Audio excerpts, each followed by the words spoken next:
Boa noite a todos, mais uma vez. É muito bom estar com vocês, é muito bom estar aqui. A gente, quando está aqui, a gente aprende muito, não é só quem ouve, mas quem fala também, porque a gente se prepara, né? Não é só inspiração. A inspiração vem, e vem muita, porque, de fato, se eu fosse falar tudo que eu penso em falar, que já anotei, já pesquisei, e depois comparando com o que foi falado, parece que é outra coisa, outra informação. Mas tem uma linha, né? Então, por isso eu agradeço estar aqui, porque eu aprendo bastante. E nós estamos nos finalmente, né, nos últimos capítulos do livro da Joana de Ângeles, que é o Homem Integral.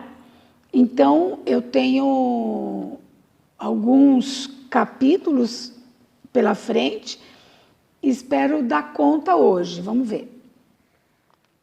Mas nós estamos falando como um todo de maturidade psicológica, nós estamos falando de expansão da consciência, nós estamos falando de nós, seres humanos,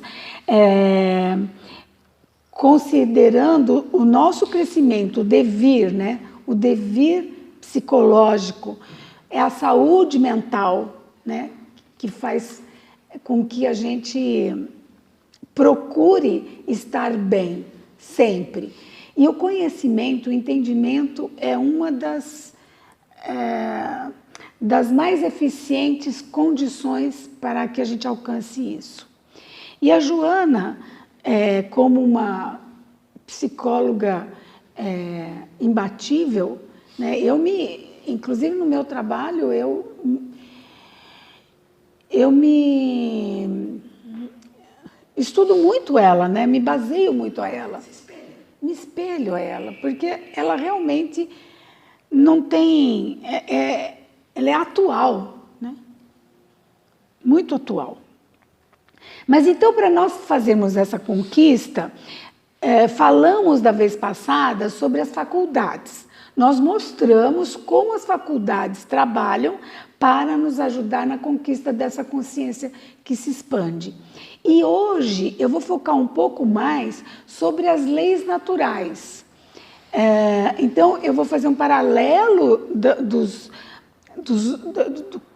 das afirmações da Joana com as leis naturais, para ver como que realmente combina tudo isso, né? E vou falar sobre umas 4 ou 5 leis. Uma delas é a dualidade, a unicidade, a similaridade, continuidade e a transformação. Vamos esmiuçar tudo isso. Mas lembrando que a Joana sempre chama atenção. Terapia, meditação, estudo são os complementos necessários para leituras, para que a gente consiga esse objetivo maior. Então, os grandes recursos que nós temos para libertarmos de sofrimentos, de mal-estar, de mal-entendido, enfim, aquilo que nos faz mal, é a luta em conquistar esse crescimento. Porque quando a gente fala em luta, é porque a gente sabe uma coisa, mas tem que fazer outra. A gente enxerga de um jeito e não está dando certo, tem que enxergar de outro jeito. Essa é a dualidade. E aqui a gente já começa a ver uma lei da natureza, que é a dualidade. Tudo, absolutamente tudo no universo é dual. Por isso que existe a lei, né? Então, é o dia, é a noite, é a felicidade, a tristeza. Mas para que a gente consiga chegar no equilíbrio, nós precisamos ou passar por uma situação ou entender uma situação e ir para o outro lado e fazer com que essa gangorra da dualidade chegue no equilíbrio. Então, a luta do crescimento emocional, do amadurecimento da personalidade, É um desafio. E que tipo de desafio? É o desafio de entender que nós estamos num jogo de ilusões. Porque quando a gente diz que somos simples e ignorantes, a gente está dizendo o quê? Eu tenho ilusão. É que nem... É igual ser infantil, né? Muitas vezes, mas eu já estou com 30 anos, eu já sou adulto, saí da fase da juventude. Não. Quando se fala de maturidade espiritual, a gente vive muitas vezes anos e anos e anos nessa ilusão, né? Essa ilusão infantil. E nós precisamos, então, cair na real. Até encarnações, né? Até encarnações. Então, deixar de ser menos sonhador, né? Na verdade, você falou de maturidade espiritual, e aqui ninguém é novinho, né? Ninguém é novinho? Espiritualmente, não. Pois é. Mas isso não quer dizer, sabe? Se a gente teve 10 mil reencarnações, como a gente imagina que é um cálculo que se faz, a gente pode dizer, nós não somos tão jovens assim. Mas a maturidade espiritual, ela vem não só com as encarnações, né? É a qualidade da encarnação. O que você fez com ela. Então, no livro O Homem Integral, traz algumas fases que ela chama de terapia alternativa, libertativa. E ela fala assim, considerar todos os indivíduos como dignos de serem amados e respeitados. Porque isso é uma conquista. É uma conquista que você sabe, não, é difícil você respeitar todo mundo, principalmente quando as ideias não convergem. Mas, quando ela diz assim, considerar todos os indivíduos dignos de serem amados, ela também não está dizendo que a gente precisa ter sentimento de apego, porque muitas vezes a gente confunde. Eu preciso amar o próximo, mas como é que se ama o próximo? Não é com apego, mas é com respeito. E essa é uma das coisas que a gente, aprendendo a fazer, está saindo da infância espiritual. É o respeito. O que vai fazer? A diversidade está aí para isso mesmo, né? Para sermos diferentes. Então, a primeira consideração que ela faz é isso. A não reação, abre aspas, ela continua falando, a não reação à agressividade do outro desmantela a sua prepotência, desarticula o plano infeliz. É porque assim, quando você tem um adversário, e como a gente falou em dualidade, então você tem um adversário dual, porque você está combatendo. Mas quando você não tem uma reação igual ao ataque, o que você está fazendo? Você está entrando em equilíbrio. Porque quando existe o ataque quer que você faça igual. Então, a primeira coisa para desmantelar, para harmonizar, para entrar nesse equilíbrio que nós estamos falando, é não ter essa reação.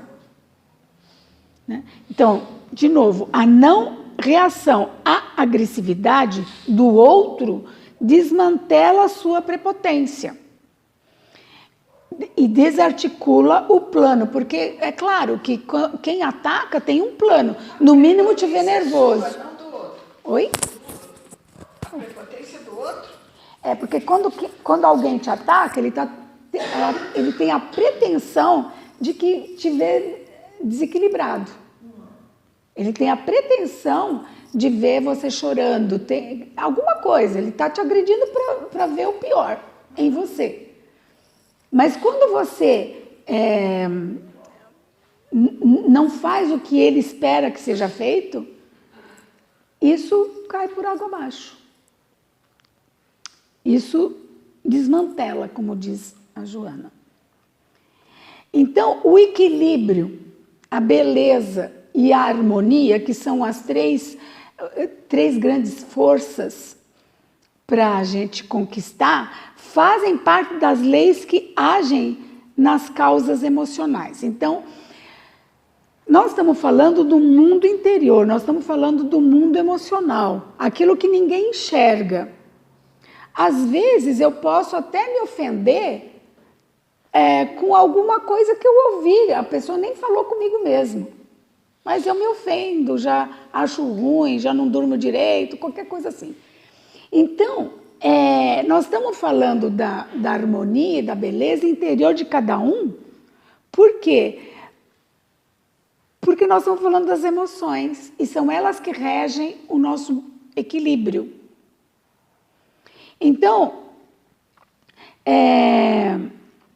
abre aspas, né? O amor é o conjunto e é o antídoto contra quaisquer males. Altera as manifestações negativas, mudando a estrutura dos conteúdos negativos quando estes se exteriorizam. Significa que o amor é um conjunto. A palavra amor também, ela precisa ser muito bem entendida por nós. Porque o amor é uma coisa muito subjetiva. O que é o amor? Né? E ela está colocando que o amor é um conjunto. Então, quando a gente fala em beleza, equilíbrio e harmonia, se você tem isso, esse conjunto, você tem o amor.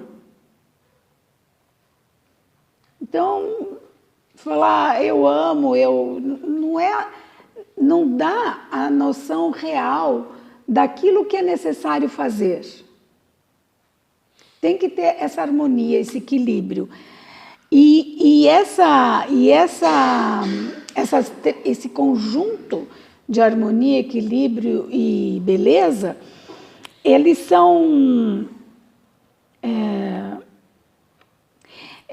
conquistados aos poucos. Ele não vem de uma encarnação para outra. Eles vêm à medida que você vai treinando. E a grande pergunta é, como é que eu alcanço? Como é que eu faço para conseguir essa harmonia?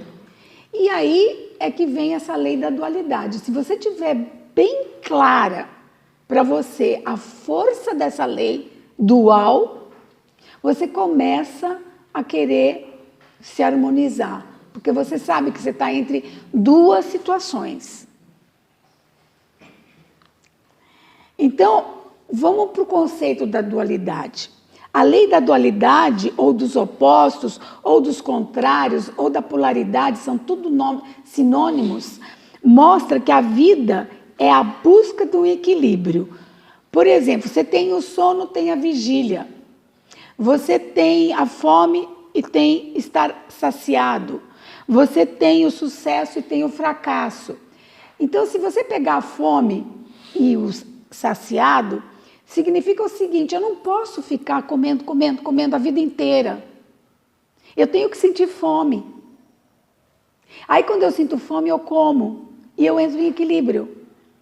Eu não posso passar fome o resto da vida, que eu morro. Então, a dualidade, a lei da dualidade é feita justamente para que eu perceba os opostos e encontre o equilíbrio. Eu não posso, por exemplo, dormir o resto da minha vida. Eu tenho que acordar, tenho que gastar energia, tenho que viver, tenho que sentir cansaço e dormir. É a dualidade. Então, agora falando de emoções, é a mesma coisa.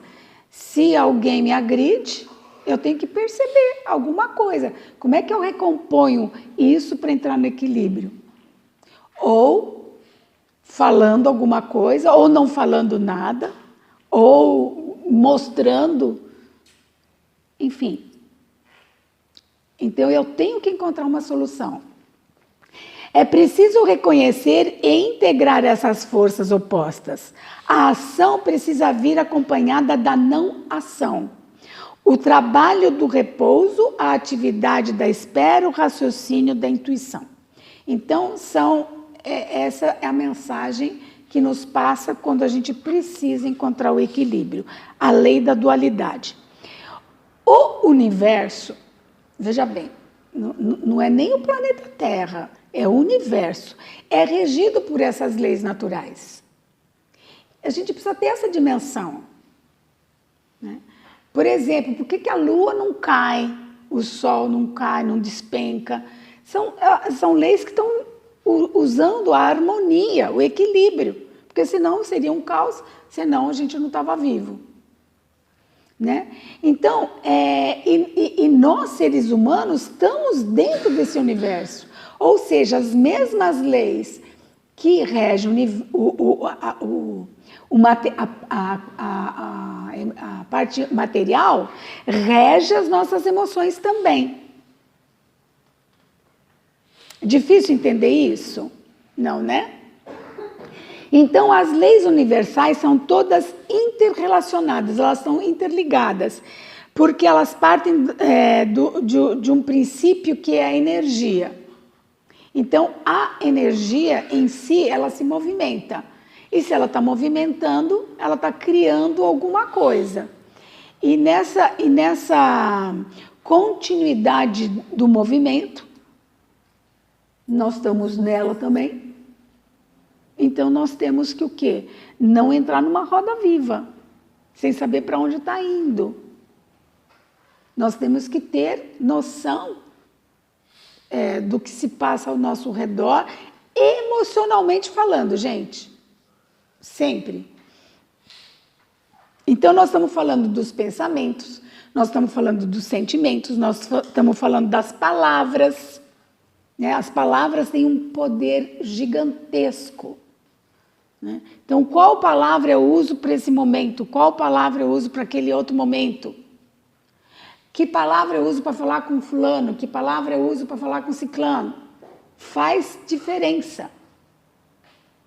Né? Por quê? Porque eu tenho que perceber onde eu estou desequilibrando. Porque se eu conheço alguém e sei que aquela pessoa é muito sensível, dependendo do que eu fazer, eu estou desequilibrando. Então, eu tenho que ter até essa perspicácia para saber que palavras eu estou usando. Então,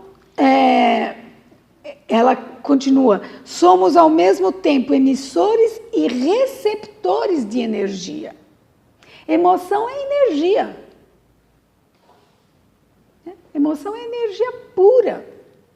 E nós somos receptores e emissores dessa energia.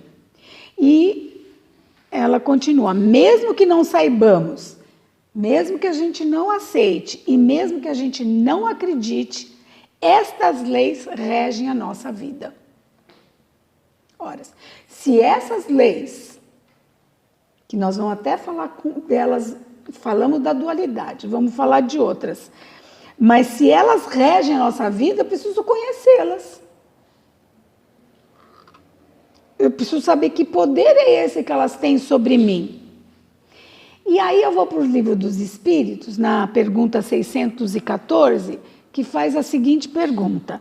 O que se deve entender por lei natural ou universal? Resposta. Ela é a única que lhe indica o que deve ou não deve fazer para ser feliz. Ponto. Ela é a única. Então, ele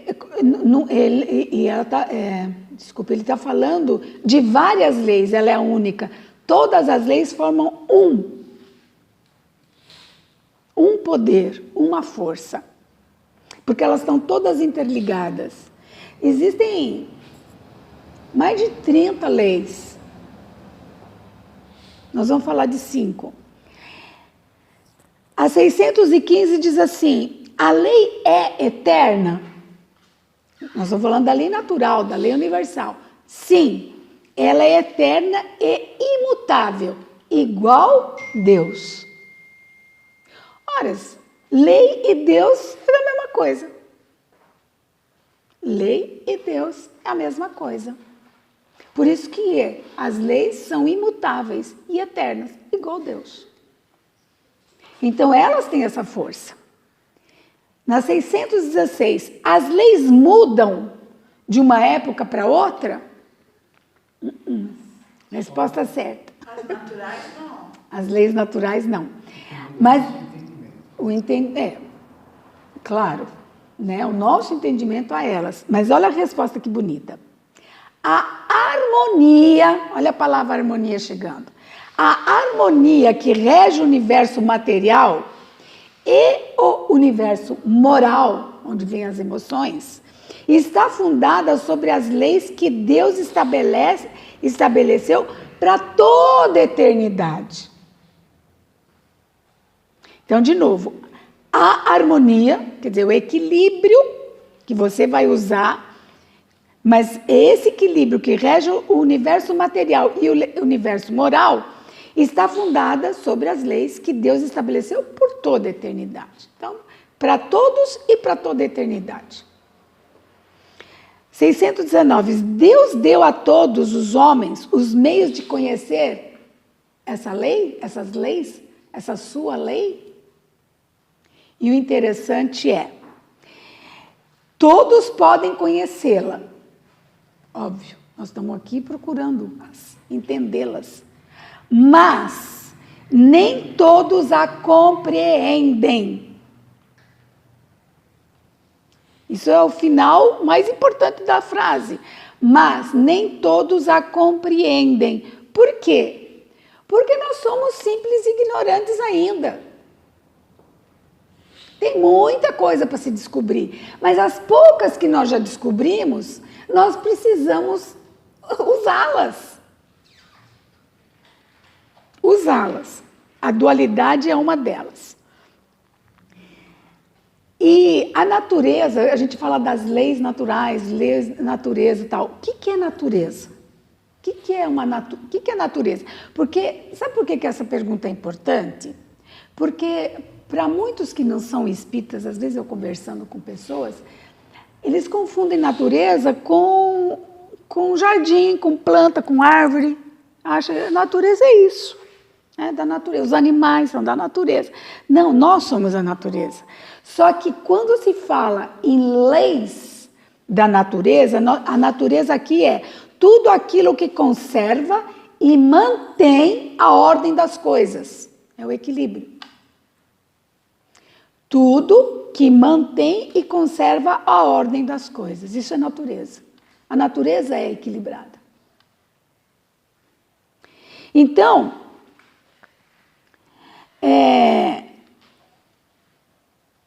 vamos para a lei da unicidade, que nós vamos falar da unicidade. Conceito. Ela dá origem a todas as coisas da natureza, porque tudo começa por um único ponto. Né? Para quando a gente estuda na ciência, a gente fala do Big Bang, fala das partículas, começa do um. E eu lembro que quando eu era criança, olha que engraçado, eu era pequenininha e eu falava assim para minha mãe, mas todo mundo casa? Ela falava, sim, todo mundo casa. Eu falava, bom, mas então vai ter um homem e uma mulher vai casar. Um homem e uma mulher vai casar. Mas e se depois que todo mundo casou, Não, olha a cabeça. Se todo mundo casou e sobrar um, como é que faz? Minha mãe não sabe. E sobrar um, o que ele faz? E essa era a minha questão e ninguém conseguia me responder. E eu fiquei com aquilo muito tempo, né? E hoje a gente sabe que a lei da unicidade é do um que tudo, gera tudo, né? Porque esse um, no sentido, né? Ele se multiplica, ele se divide e forma uma outra unidade, né? Então... Oi? Sobrou esse um que é o Kardec. De Eloy Mendes, né? Ai, gente. Mas então, Depois tem a lei da continuidade. A lei da continuidade diz que todas as leis da natureza, desse equilíbrio que nós falamos, elas continuam e permite que elas possam continuar agindo e interagindo. Se não tivesse a continuidade das coisas, uma vez feito, acabou. Não teria mais nada, acabou. Mas não, essa lei permite que tanto os objetos e as coisas que foram criadas continuem em ação. Depois tem a lei da similaridade. A lei da similaridade diz que ela estabelece uma coisa nova sempre e é construída a partir de uma outra que já existe. Então, similar. Eu tenho uma coisa e projeto uma outra que ela tenha praticamente as mesmas características, né? Ela é similar, parecido. Então, quando nasce uma criança, ela é similar a um ser humano, no mínimo, né? Assim, por mais complexa que uma coisa se torne ao longo do tempo, sua estrutura guarda em si mesma uma origem simples. Então, essa é a similaridade, porque dentro mesmo das mudanças existe uma origem dela mesma. Então, quando eu tinha 5 anos, 10, 50, 60, 70, não tenho a mesma características físicas, aliás, nem emocionais, de tempos atrás. Mas eu guardo em mim a minha essência. Certo? Então, outro capítulo, já estamos no capítulo 35, ela fala de meditação e ação. Meditação. Para meditar, é indispensável concentração analítica. Esse capítulo dá continuidade ao que a gente precisa fazer para ser feliz, para ser equilibrado. Então, ela fala de meditar, que é indispensável essa concentração analítica. Porque se você faz uma meditação, você tem que ter algo para pensar. Né? Muita gente diz, mas meditação, você tem que deixar o pensamento. Tem vários tipos, mas nós estamos falando dessa que é analítica. Eu tenho uma questão, preciso encontrar uma solução, então eu faço uma meditação. Nossa, tanto som. Em cima dessa opção. Né? Então, nós precisamos ter essa análise analítica dos problemas e encontrar as soluções. Então, essa busca é que leva-se a um amadurecimento psicológico e que vai afirmando e confirmando a sua personalidade ao longo do tempo, onde vêm as mudanças. Mas vai afirmando a tua personalidade. Então, a meditação nada mais é que um autodescobrimento e ela é o clímax, vamos dizer, é o auge da harmonia que a gente procura. Quer dizer, se você quer treinar, você quer chegar a ter harmonia, começa meditando. Porque ela é o máximo para se conseguir o que a gente quer. Então, sem essa claridade interior, o indivíduo transfere os problemas de uma circunstância para outra, somando frustrações que se convertem em traumas inconscientes e perturbam a personalidade. Então, ela está dizendo que, à medida que a gente não faz de conta que nada existe, eu tenho ilusão, sou infantil, o que acontece? Os problemas crescem, fica cada vez mais complexo, eu perco o fio da meada e, infelizmente, vou sofrer. E não vou crescer quanto personalidade. No mínimo, vai estagnar. Então, o tema é meditação e ação. Vamos para a ação. O que é a ação aqui? É a materialização do pensamento.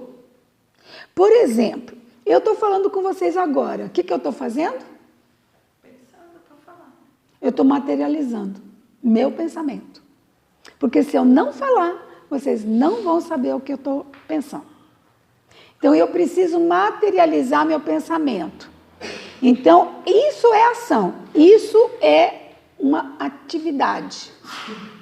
Assim, o ato de meditar deve ser sucedido pela experiência de agir.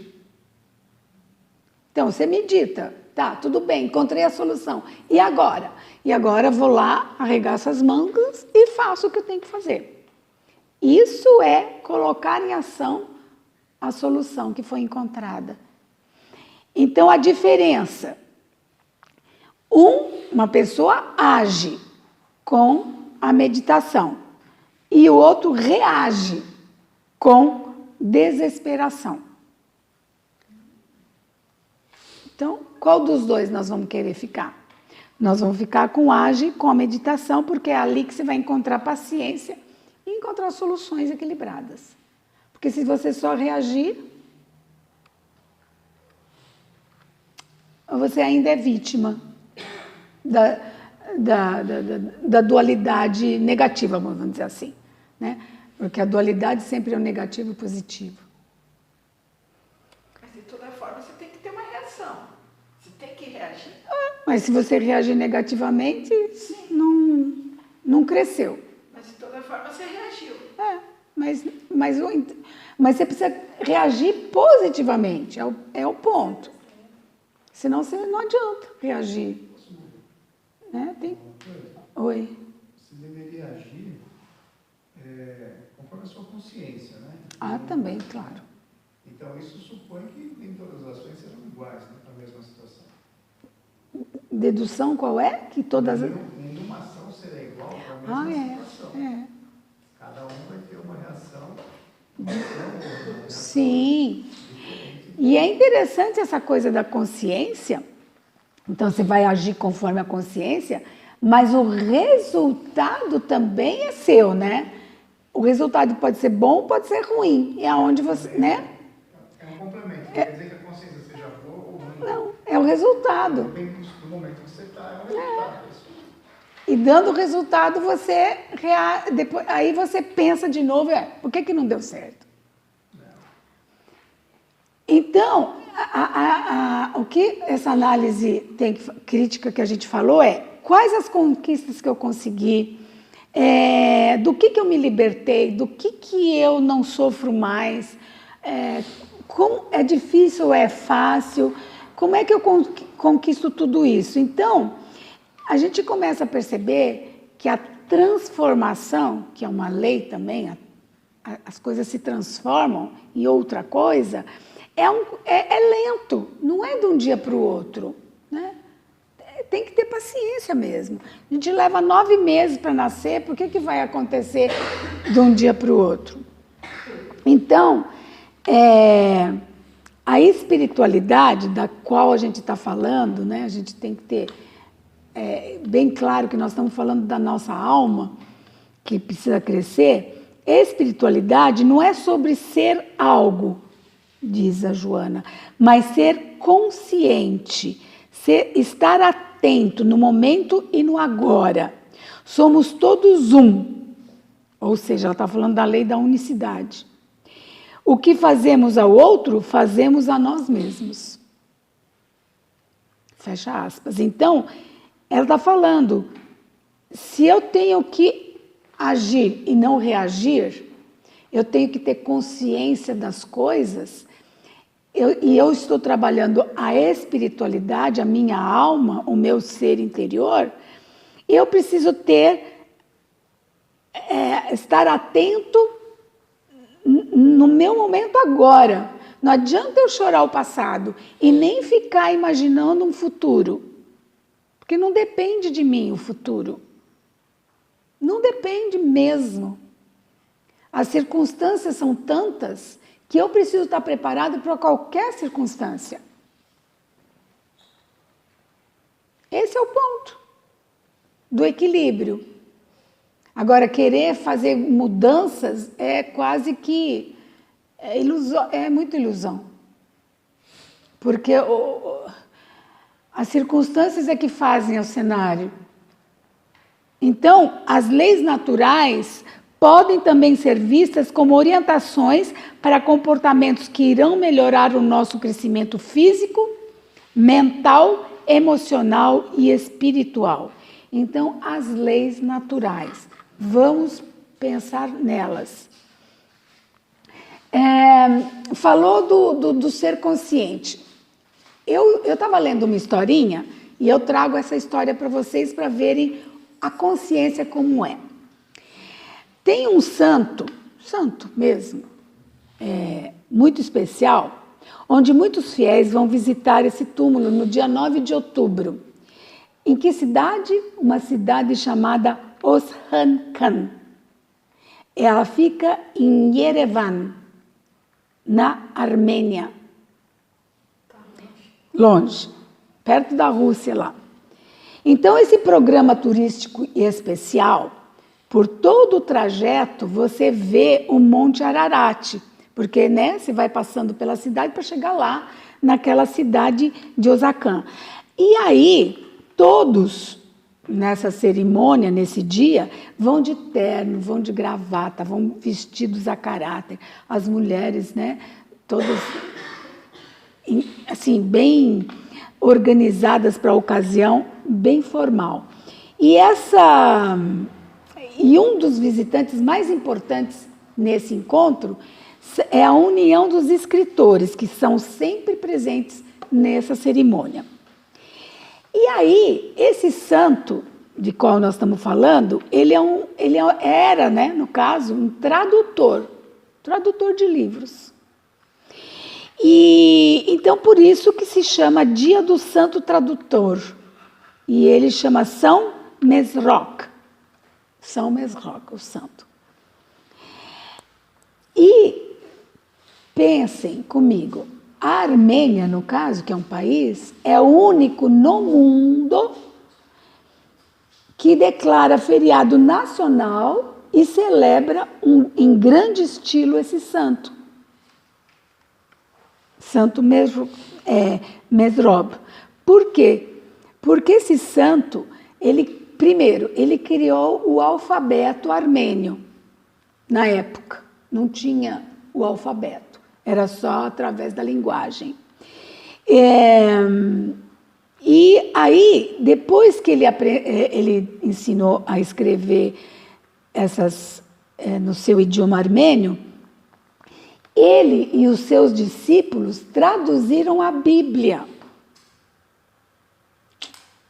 que veio do grego, que veio dos persas.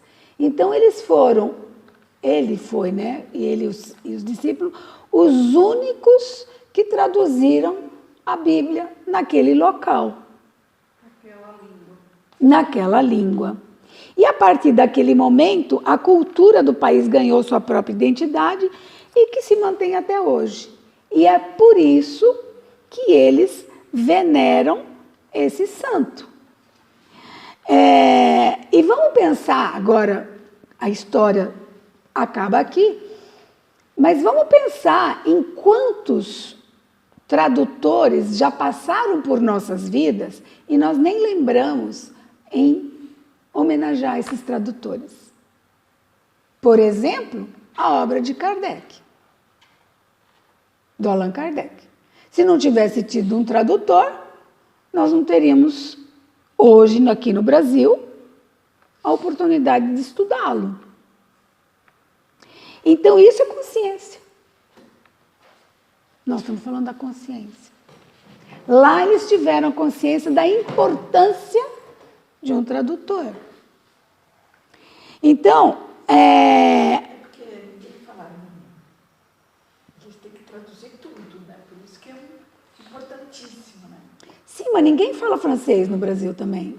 Mas é mais comum do que armênio. Hoje. Hoje. Hoje. Mas...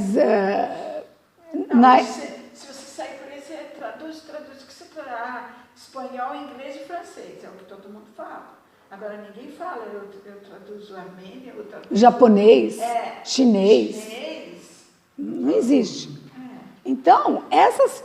E são relíquias, São relíquias que vêm de fora Mas é o seguinte, a gente não percebe os anônimos, né, que nos ajudam.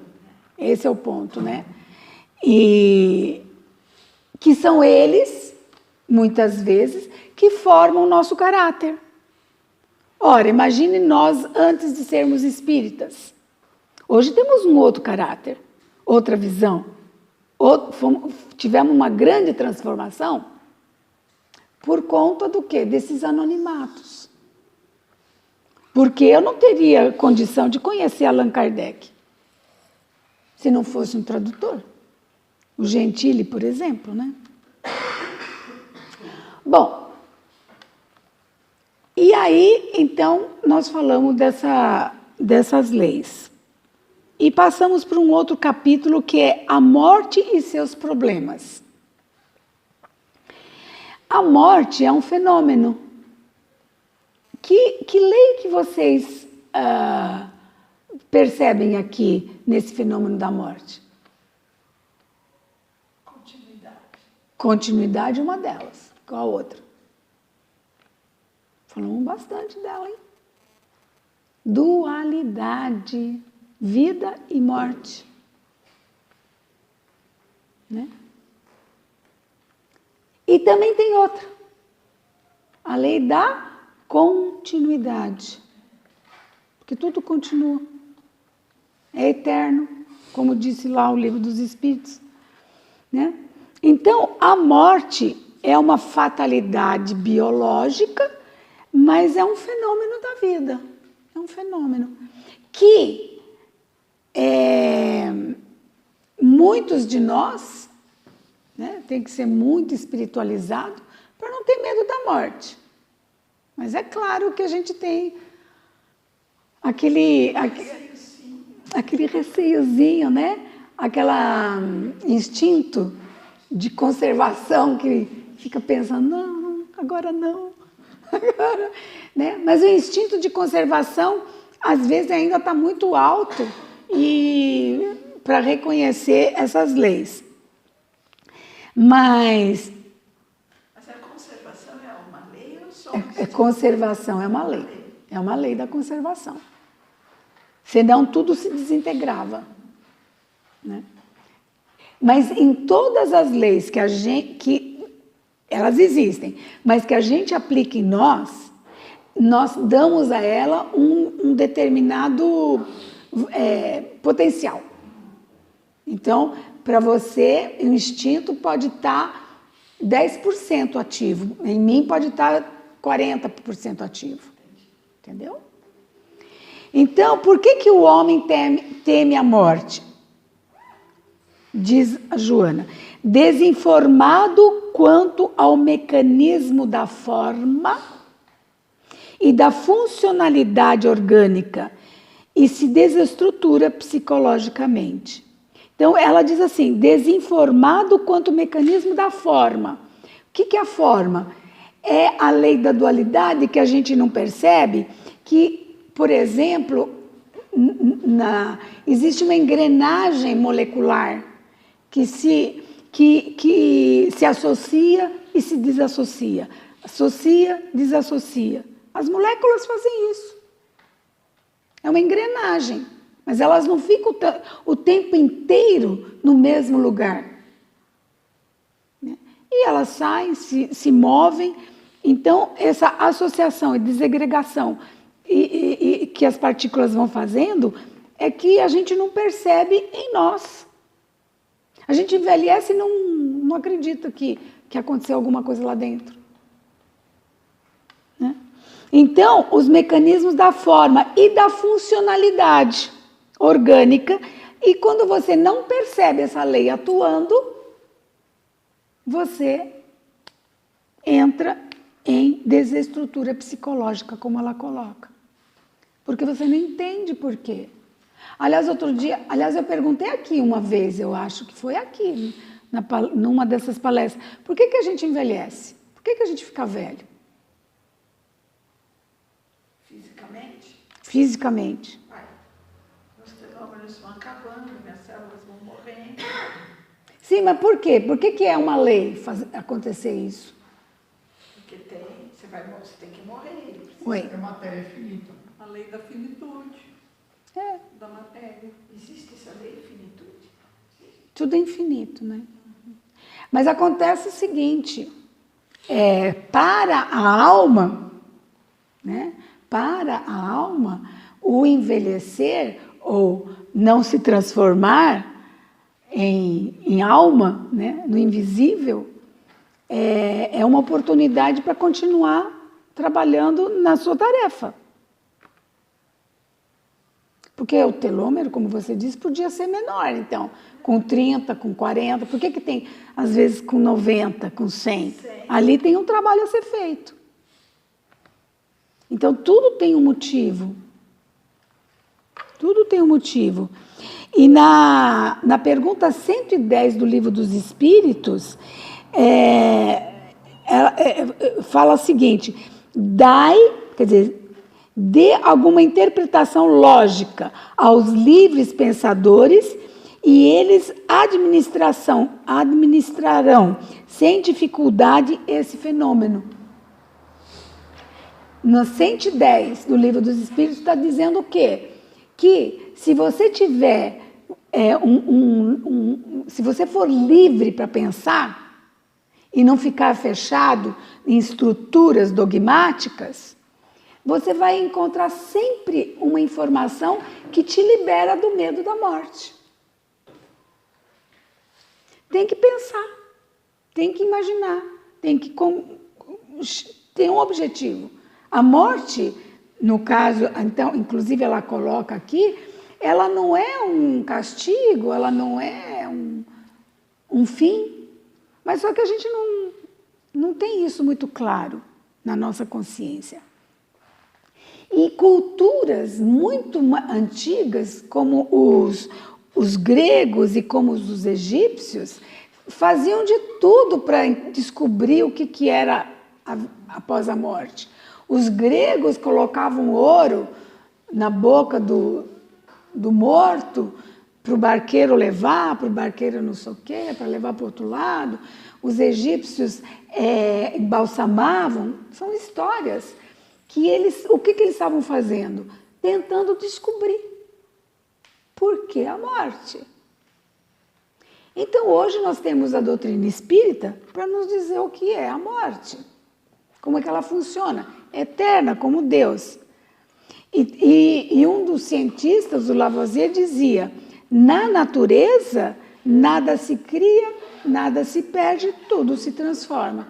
Então, aqui ele mostra, de uma forma bem condensada, que existem essas três leis juntas, a da transformação, da conservação e da continuidade. Então, na transformação, eu estava aqui de corpo, me transformo num invisível, mas eu conservo a minha alma, a lei da conservação eu conservo, não acaba, e vou dar continuidade, porque eu vou continuar aprendendo e vou retomar. Então, são as três leis básicas para entender a morte. Da transformação, conservação e continuidade.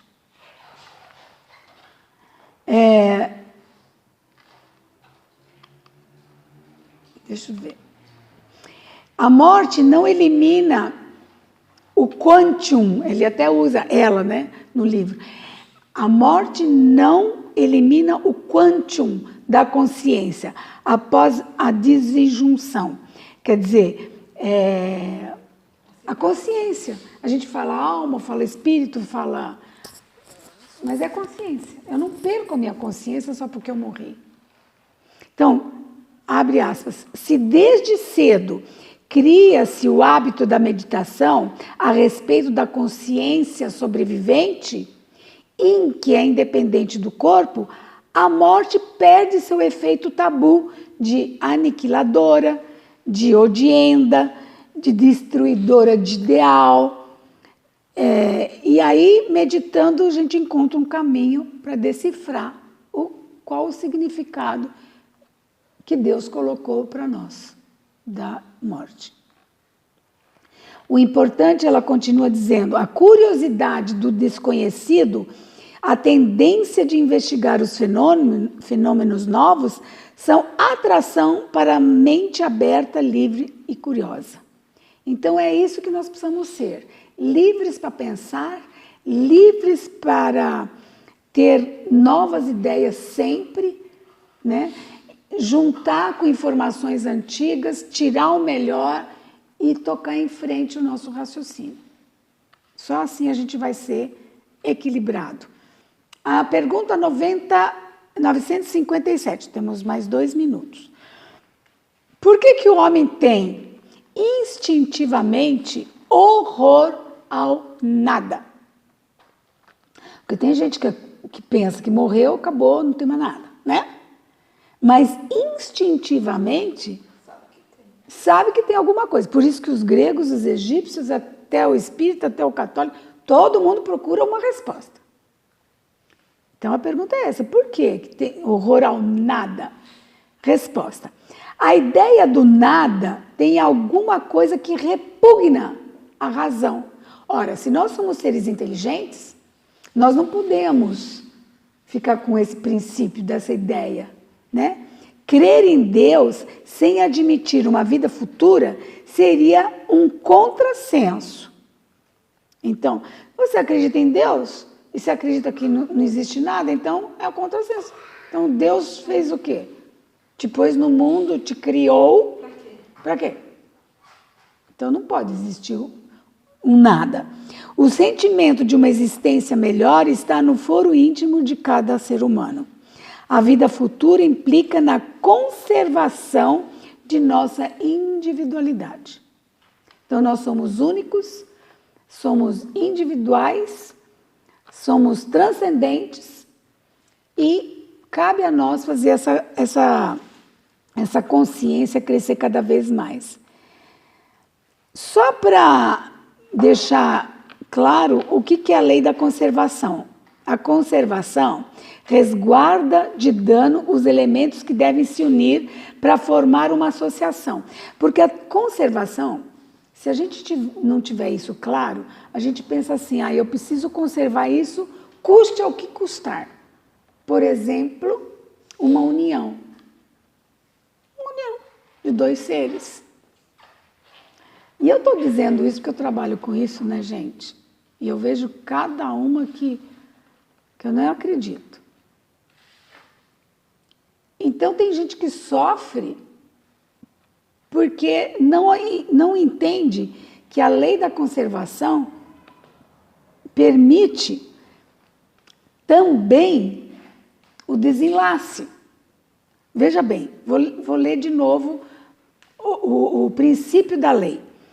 Resguarda de dano os elementos que devem se unir para formar uma associação ou formar uma tarefa, para formar alguma coisa, uma obra, permitindo a cada um deles, após o rompimento da associação, que eles possam readquirir suas características, suas propriedades, qualidades e comportamentos.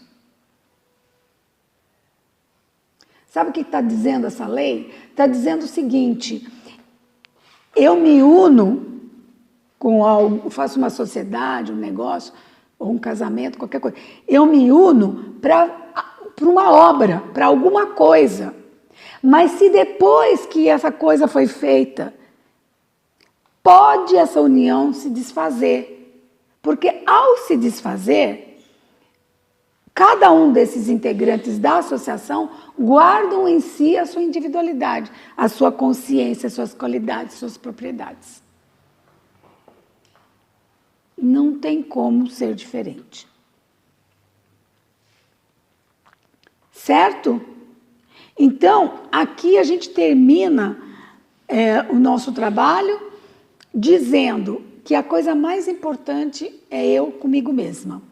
Eu com a minha consciência, eu com meus pensamentos, eu com meu conhecimento, eu com minhas análises, eu entendendo das leis que me regem. Ninguém pode tirar a minha dor a não ser eu mesma. Eu mesma.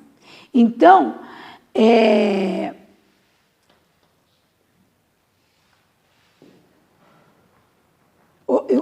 muito importante uma colocação que ela faz, que ela fala, só existe transformação na vida.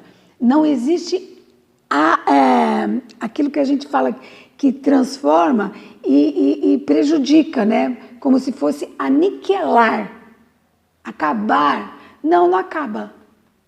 Você só separa. Nunca a gente acaba com nada. Tudo continua. E principalmente com a sua individualidade. Essa, então, é intocável. Né? Então, fica aqui esse apelo para nós mesmos, para a gente entender cada vez mais essas leis, porque elas vão influenciar o nosso comportamento. E se a gente quer ser feliz, se a gente quer ser equilibrado, tem que conhecê-las. Tá certo? Alguma dúvida, alguma pergunta? Encerramos? Então, muito bem.